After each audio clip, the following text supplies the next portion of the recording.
Okay, board penetration test, 44 caliber Johnson & Dow bullet, 30 grains of Pirate XP, Wonder Wad, and then the bullet. Yes, this is a heavy compression with a Remington cap.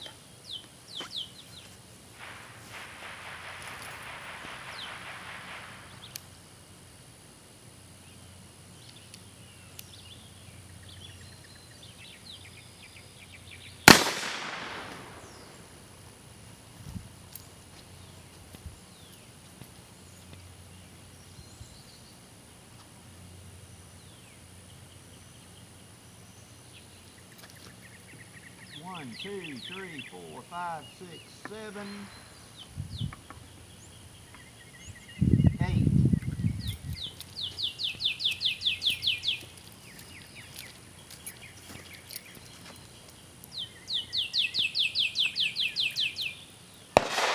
Okay, that penetrated 1, 2, 3, 4, 5, 6, 7, 8 boards is how far that penetrated, and that is the 1/2 inch thick pine boards. So 8 boards for it.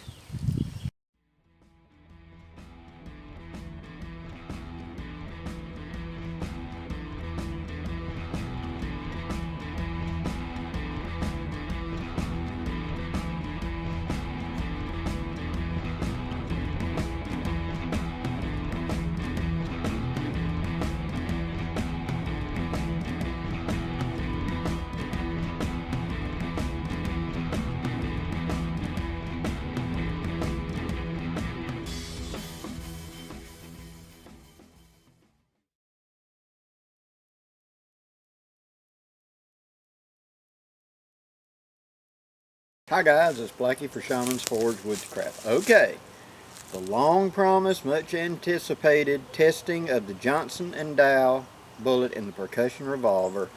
This is my report to you. Now for those who are just tuning in, let me bring it up. The Johnson & Dow bullet was a bullet that existed back during the American Civil War. And a gentleman by the name of Mark Hubbs has made modern custom molds made up to duplicate this bullet. This bullet is a .451 and weighs, at least in my case, 215 grains, so it's a 45 caliber. It has a rebated base to it right here so that it easily sits up into the cylinder and makes it where you can load it easier. Now this gun is unloaded. You take the bullet, you set it, and it will stop on that ring right there. And you can rotate it under the rammer and load it. I was asked to do some ballistic testing and tell what the performance was of this round. Now I have quite a bit of experience with gaff ball revolvers, shooting round balls and other things. And to be honest, I usually do not shoot conicals because of the time, the weight constraint, etc. You just simply don't need them that much. And but for this, I decided to go all out. So I have the mold and I casted the bullets. The lead used to cast this bullet to make sure that they were consistent, and didn't want to say wheel weights or whatever because, you know, I wanted a consistent lead. I bought a box, one of them 100 round packs of Winchester 12 gauge shotgun shells with number 7.5 shot, and that's what I melted down in an empty pot to create and use the lead for these bullets, so it is consistent. The lead was allowed to melt fully and give it 20-30 minutes to kind of cook, let any impurities or sizing come to the top, which were skimmed off. It was then hand poured with a dipper into the mold. The rounds were then dropped out onto a soft cloth. They were allowed to cool naturally. There was no attempt to harden it by dropping it into water or anything like that. Afterwards, the bullets were then sized. Now how I sorted them is more correct, because I took a weight scale and I sat the bullets up there. I gave it plus or minus 1 grain. Okay? So if it was 215 grains, what I was going for, if it was a 216 or a 214, I kept it in that bunch. If for whatever reason it was a 210 or whatever, it went separately to be remelted. Okay? So all of them were consistently the same from the mold, consistently the same weight. Okay? Then I tumble lubed them, like I've showed in other videos, of taking a shallow tub, putting some Lee liquid Alox in it, swirling them around, dumping them out on aluminum foil, sitting them upright, and letting them dry to give this coating. I found this to be very beneficial in my shooting in the past, and it was no exception with the Johnson & Dow. When I went to the range, I had worked out the maximum load. I'm going for what is the biggest power within the confines that I can get out of my percussion revolver. Okay guys, loading procedure of how I loaded for the Johnson & Dow bullet for my test. I used a powder measure set to 30 grains, as you can see right there. 30 grains right there. Now, I'm taking my flask of Powered XP. Most people are doing this. They're turning it and dumping it. That varies quite a bit. I'm now going to pour that in there. And you can see where it's gotten to is not quite to the top. Now, I'm going to do this. Just tap it a second. And now you can see it's a lot farther down, like 5 grains less. I didn't knock it out, it settled. I'm now going to top it up. Tap it, top it up, tap it, top it up, until it does that. See how it's domed over? I've tapped, it settled, no more is going to settle. Now I would do this over a bowl. I'm going to close that gate and that'll wipe it off smooth. I'm going to take one of my Dixie tubes. I'm going to pour that measured charge in there just like that. Give my thing a little tap. Make sure there are no grains left. I'm going to take one of my lubricated Johnson & Dow bullets and I'm going to set into the top of it.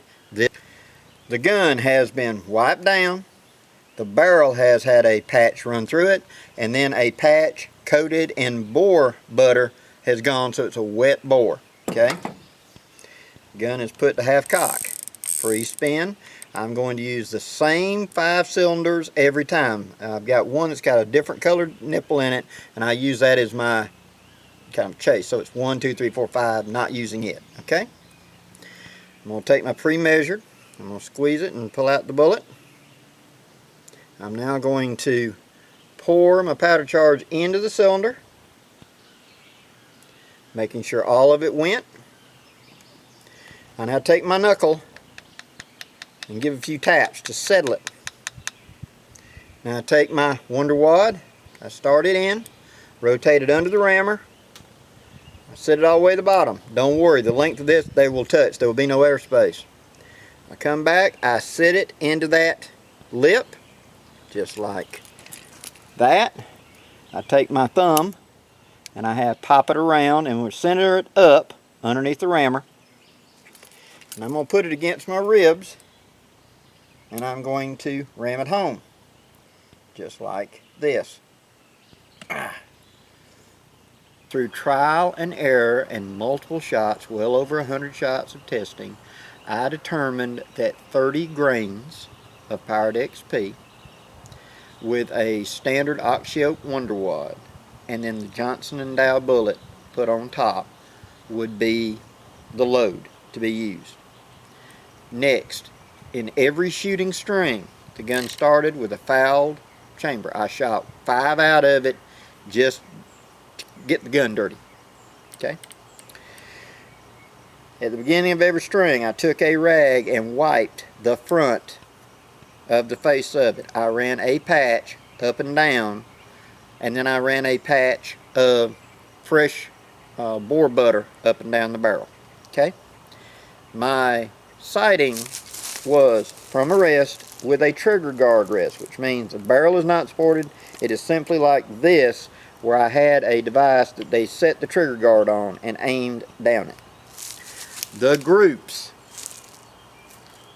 that I was able to produce was a 2.5 inch group at 15 yards. Now,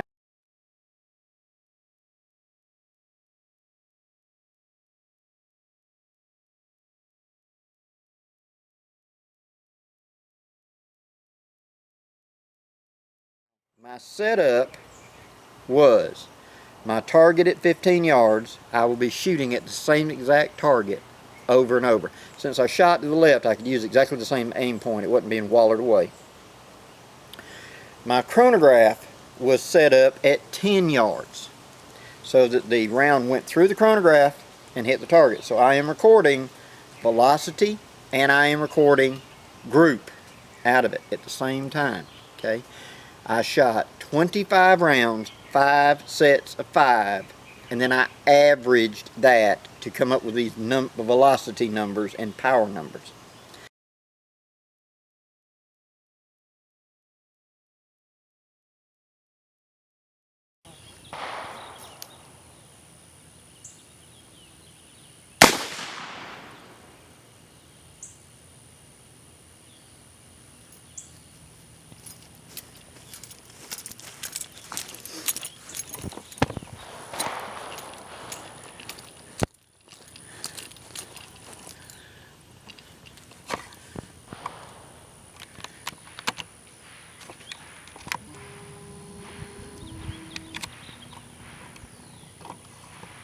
And that speed, let me get you any tighter, is 847.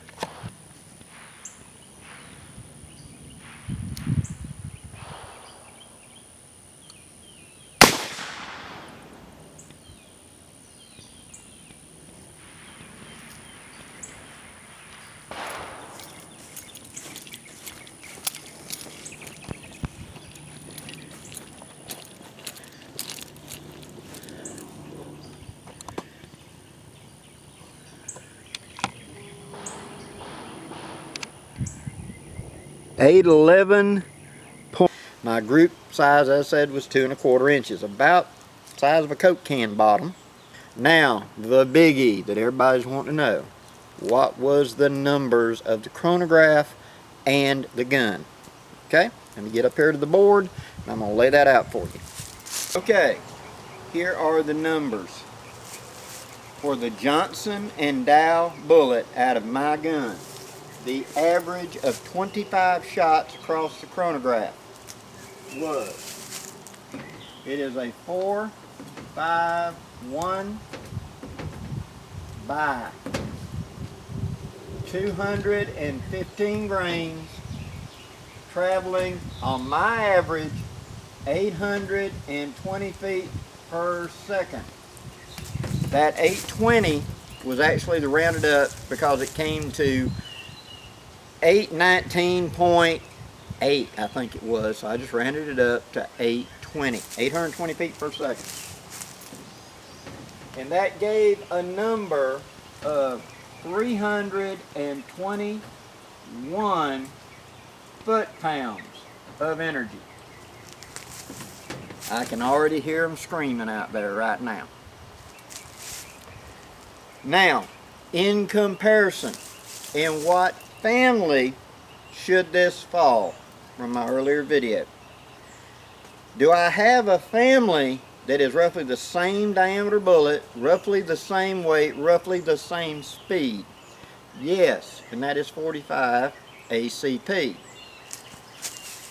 Since the 45 ACP does not come typically in a 215 grain bullet, I'm going to use for comparison a 45 ACP 200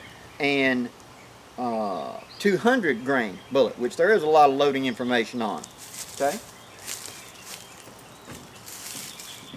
So, it is a 451 times 200 times 875 feet per second, and that equals 340 energy foot-pounds. And that's 45 ACP.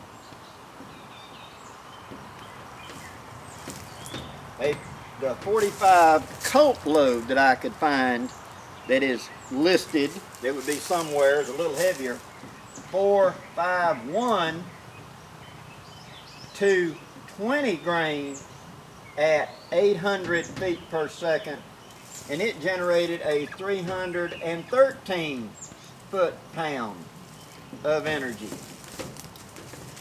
So when I say that the percussion revolver loaded to a maximum load of power decks in my gun is a fair, comparable comparison to a 45 ACP or a light loaded 45 Colt, I believe it to be in the same family and it to be a fair comparison.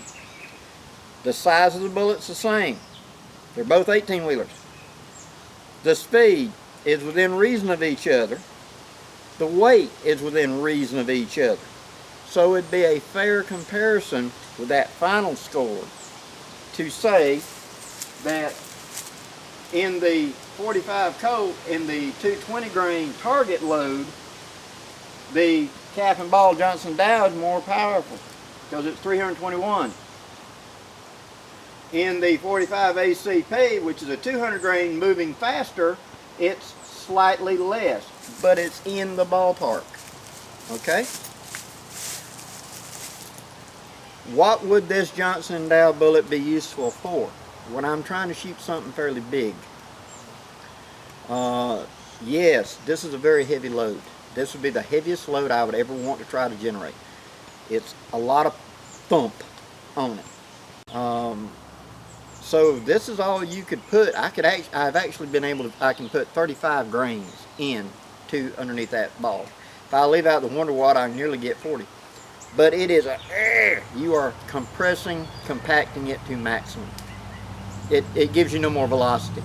I did that for testing, tried a couple of them, the velocity was not doing as good. Now it's not burning correctly. To get the best burning, best bang for the buck, in my gun, it was the 30 grain charge. And that's under heavy compression. It's poured in, tapped to settle, the wad is put in, I seat the wad down, then I put the bullet in, seat the bullet in, and it's just below flush of the cylinder. It's full all the way. And I'll admit, the first time I shot it off Chronograph, I thought I was going to be in the mid 700s, and here it was 861 was my first one. And I was like, whoa. And I shot it consistently over the Chronograph every time and recorded. I then, afterwards, checked my Chronograph. I took other calibers, 9mm, 45, and etc., that I had chronographed this load in the past with another chronograph as well as this one. And I went up there and shot it to verify my chronograph was working correctly. So, I've got those little snippets of footage in here showing you me firing it across the chronograph so you can see it. So, my conclusion, my final words are, if you are looking for a heavy bullet, for whatever the purpose is, my recommendation at this time is the Johnson & Dow. It shoots very consistently, very accurately for me, and it has the maximum hit that I can get out of my cap and ball. Now, I'm in an area where I'm got big hog. 5, 6, 7, 800,000 pound hog are not out of the question. And we encounter them in our woods running. Now, I carry my cap and ball because I simply enjoy it. Yes, I could carry more modern calibers, 45, 40 caliber, 44 Magnum, whatever. And I have other calibers. But I enjoy carrying my cap and ball. And so, if I was going to try to hunt a hog at close range with a cap and ball, it would be this. For my day-to-day, just carrying it for shooting, I'll use a round ball. A lot less wear and tear on the gun, less powder, everything. But this is the heavy load for my gun at this time. Now, in all fairness, There's also the Kaito Hama bullet that I have not tested yet. I do have a supply of them. However, my gun will not load them on the gun. I would have to load it separately.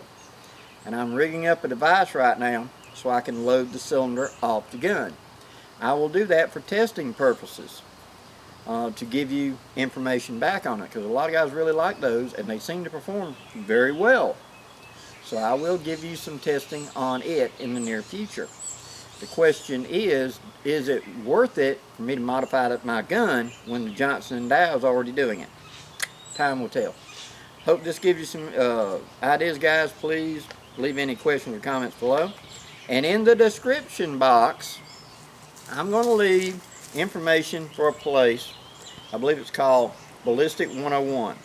It has a calculator on it where you can punch in the weight of the bullet, the speed of the bullet, and it will give you your numbers. That's where I got my numbers from. That's what I used to calculate, to make sure that I didn't punch in some number wrong. Go look at that, try out your own stuff and see what you like. Hopefully it'll help you out. Till next time, guys, I'm Blackie for Shaman's Forge Woodscraft, wishing you safe journeys. Have a great day, guys.